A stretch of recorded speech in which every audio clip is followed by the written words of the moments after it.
आप सभी को मेरा नमस्कार। सन 80 के दशक के अंतिम वर्षों में एक नारा राजनीतिक गलियारों में बड़ी तेज़ी से गूंज रहा था कि राजा नहीं फ़कीर है, भारत की तकदीर है। जी हाँ, ये नारा लग रहा था एक राजघराने से निकलकर राजनीतिज्ञ बनने वाले मांडा के राजा विश्वनाथ प्रताप सिंह के बारे में, जो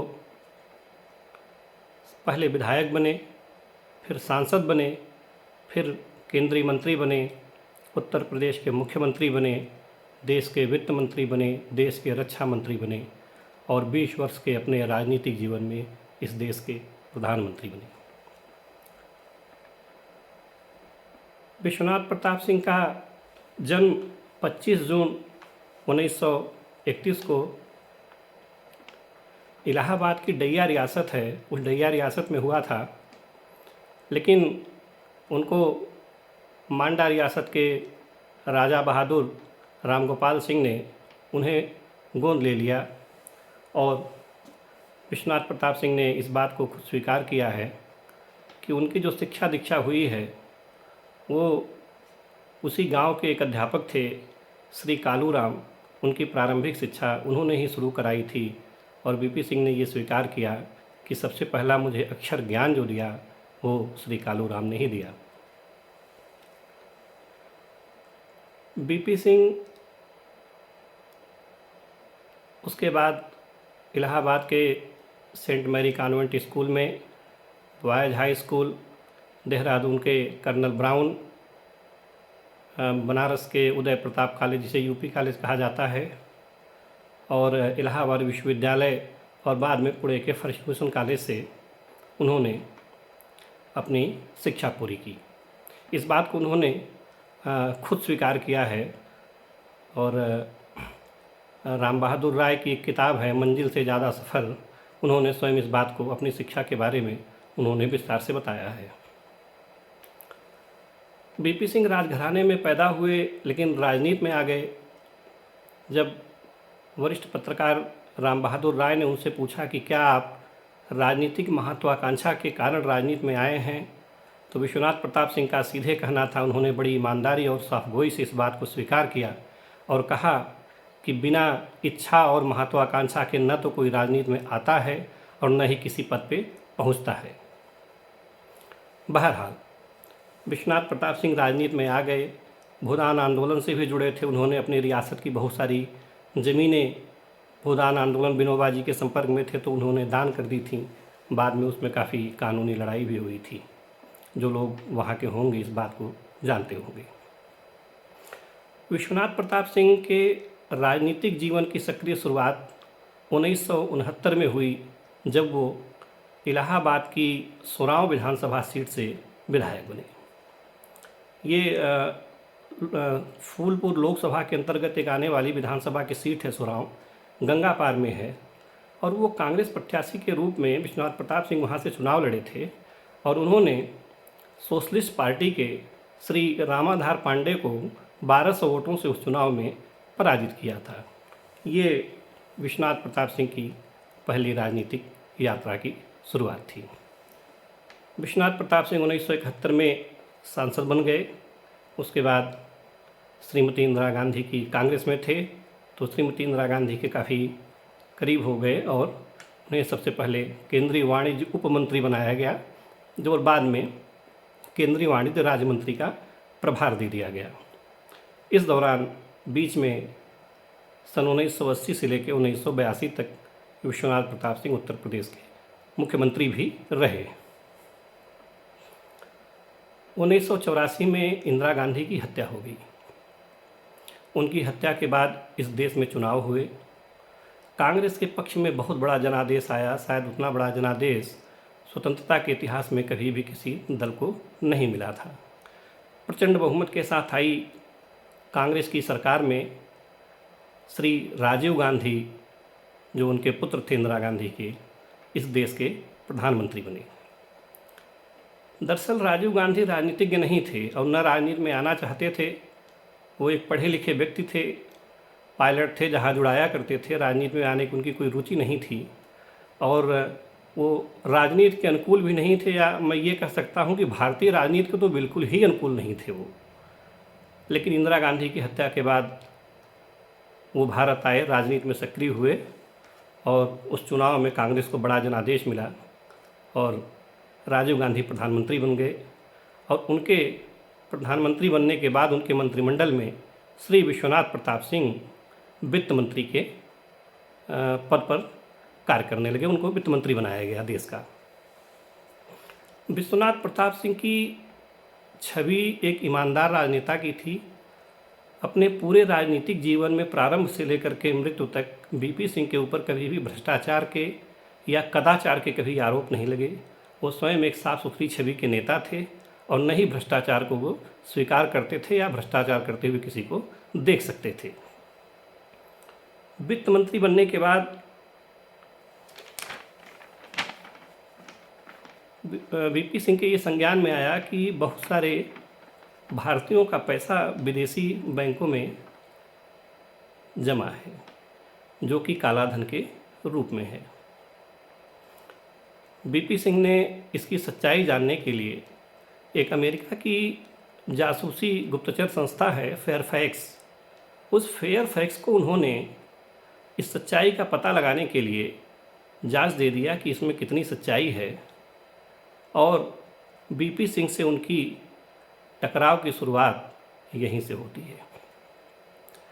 दरअसल राजीव गांधी, जैसा मैंने पहले स्वयं बताया कि वो मिस्टर क्लीन की उनकी छवि थी, लेकिन उनके आसपास के बहुत सारे ऐसे लोग थे, कहा जाता है कि राजनीति में बड़े खिलाड़ी होते हैं जो कि उनको उनकी आड़ में या उनके बिना जानकारी के ये खेल खेल रहे थे।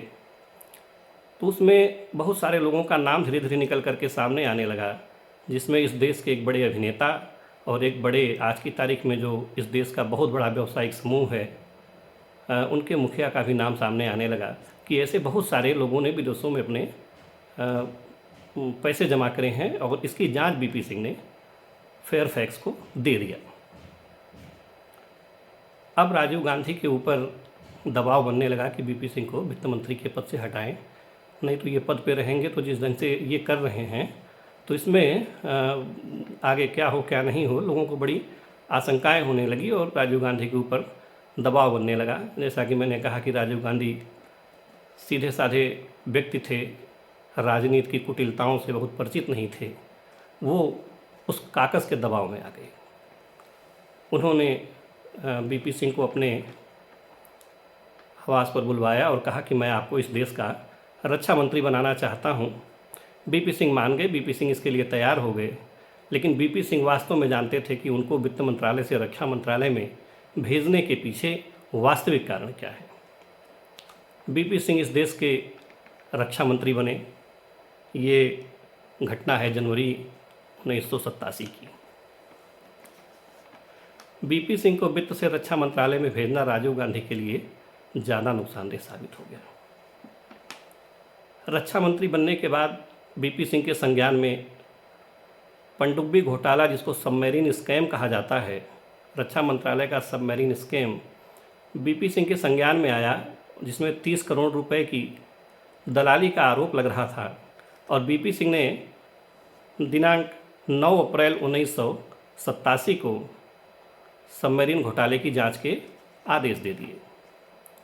जो लोग भी जानते हैं या थोड़ी सी रुचि रखते हैं उनको पता होगा कि जो रक्षा सौदों की डील होती है वो बड़ी हाई प्रोफाइल डील होती है। उसमें बड़े बड़े लोग शामिल होते हैं, बड़े बड़े घराने शामिल होते हैं, और रक्षा सौदों पे हमेशा से उनकी कीमतों को लेकर के या उनके तौर तरीक़ों को लेकर हमेशा से उंगली उठती रही है।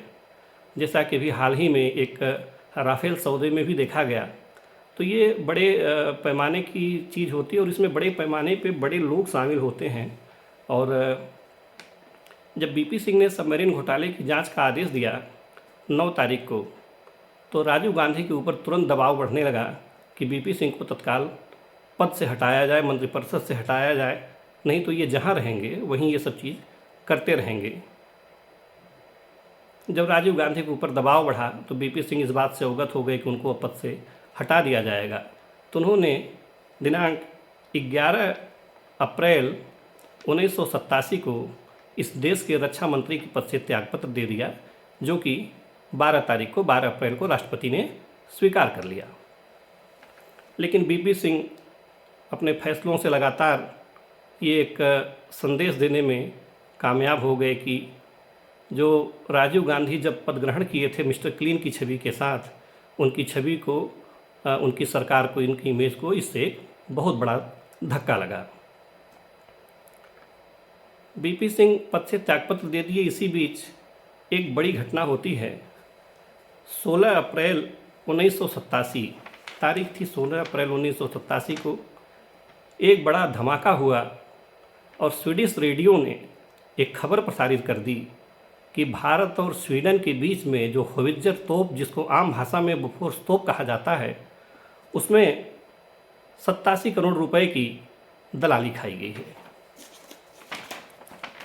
ये इस धमाके की गूंज देश में और विदेश में दोनों जगह सुनाई दी। 64 करोड़ की दलाली थी। 64 करोड़ की दलाली खाने का आरोप जो है वो स्वीडिश रेडियो ने लगाया। विपक्ष ने हंगामा करना शुरू कर दिया। संसद में हंगामा हो गया। राजीव गांधी ने इस पर संयुक्त संसदीय समिति बना दी, जेपीसी बना दी, इसकी सच्चाई जानने के लिए। लेकिन जैसा कि सभी लोग जानते हैं कि उस जेपीसी का कोई न परिणाम आना था और न आया, और जेपीसी ने इसमें सरकार को क्लीन चिट दे दी। लेकिन इस बीच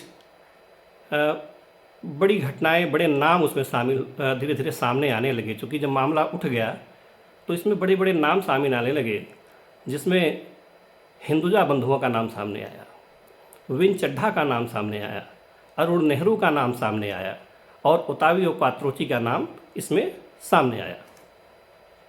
राजनीतिक गहमागहमी के बीच में विश्वनाथ प्रताप सिंह जुलाई 1987 में कांग्रेस से निष्कासित कर दिए गए।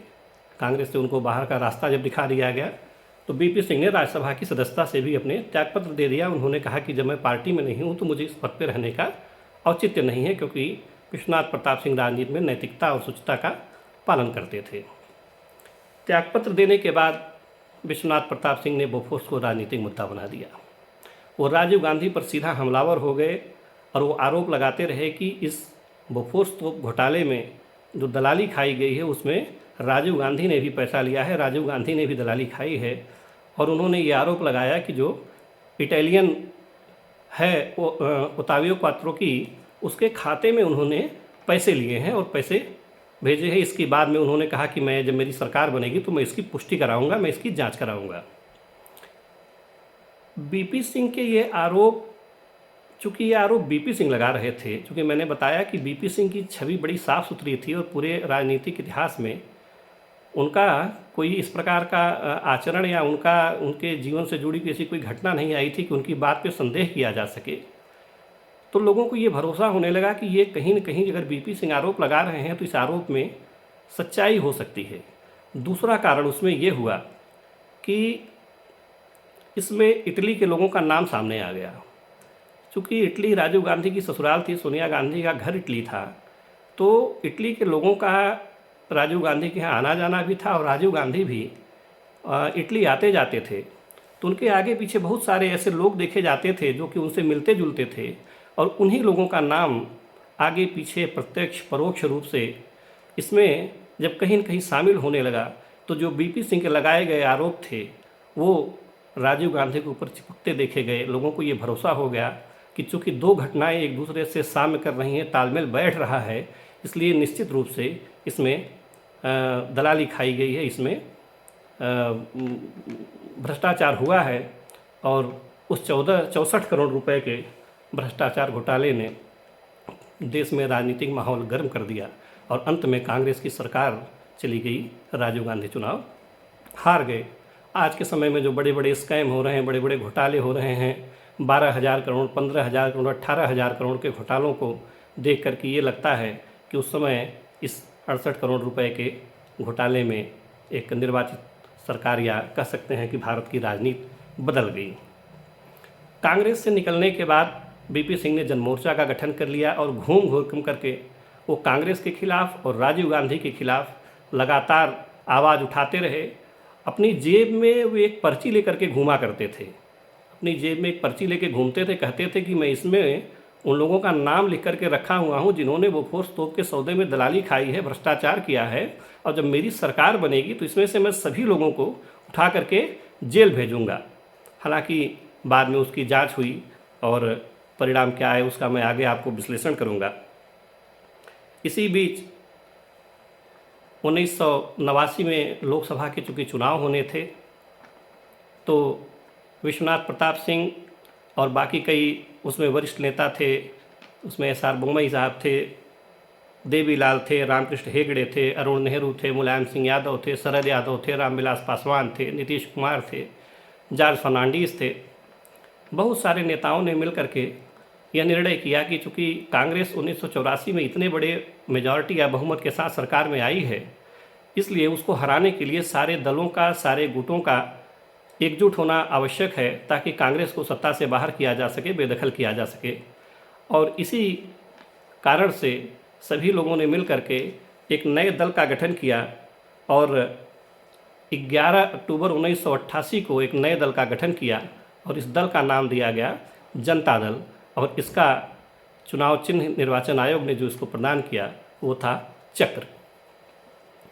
1988 में ही विश्वनाथ प्रताप सिंह जनता दल के अध्यक्ष चुन लिए गए, लेकिन उनका पूरा कैंपेन, जो उनका पूरा प्रचार था, उनका पूरा अभियान था, वो कांग्रेस के विरोध पर केंद्रित था, राजीव गांधी के विरोध पर केंद्रित था और भ्रष्टाचार पर केंद्रित था। वो कहा करते थे कि ये भ्रष्टाचार की सरकार है, भ्रष्टाचारी सरकार है जिसने बोफोर्स तोप सौदे में दलाली खाई है। राजीव गांधी ने भी इसमें हिस्सा लिया है, उन्होंने भी इसमें पैसा लिया है।